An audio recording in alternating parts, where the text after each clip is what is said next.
If you're new to our channel, don't forget to hit the subscribe button.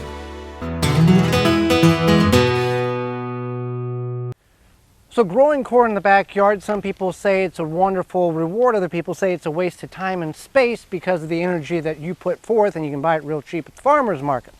Nevertheless, whichever side you fall on that, you should know when it is ready to harvest if you do grow your own corn. A couple of key things: you want to grow it in a block because the tassels contain the pollen, which falls on the hairs, which every hair on the ear represents a kernel.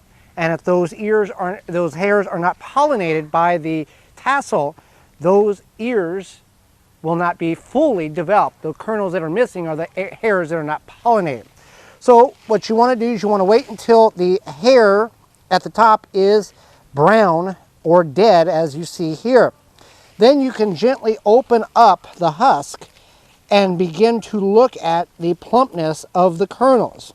If the kernels are plump, then it's ready to harvest. If it's not, you just close it back up and then wait a couple of more days until it gets to that point. Now, for instance, you are going to save seed in this application, you would only want to make sure you had one variety growing in your garden. Now, true enough, the pollen can travel up to a mile, even beyond that, in other adjacent areas and cross-pollinate, but that's information that you should know as well. So we'll go ahead and take this ear off and we'll see how good the kernels actually look.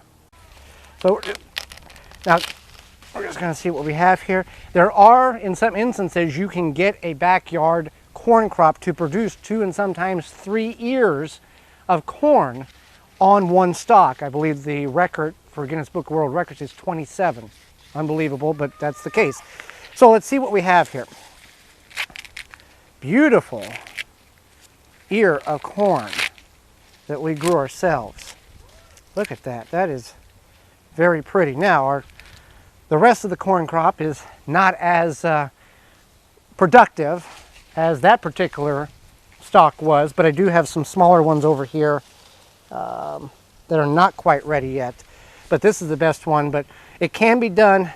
Here's what you can see. I don't know if the camera will pick this up, but we've got whiteness.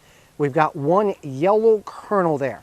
That indicates that somewhere down the line, as an heirloom variety, this has gotten pollinated. This is saved seed that we bought, and about 5 years ago, grew it, saved the seeds, and planted it this year. So somewhere in the genetic cross, there is a different variety that has mixed in with that particular corn here. So that's a unique little one kernel on that stalk. So growing backyard corn, it can be done. Needs a lot of nutrients in the soil. They take a lot of nitrogen to grow, but it can be done, and it can be done very successfully. For more information, please visit thewisconsinvegetablegardener.com.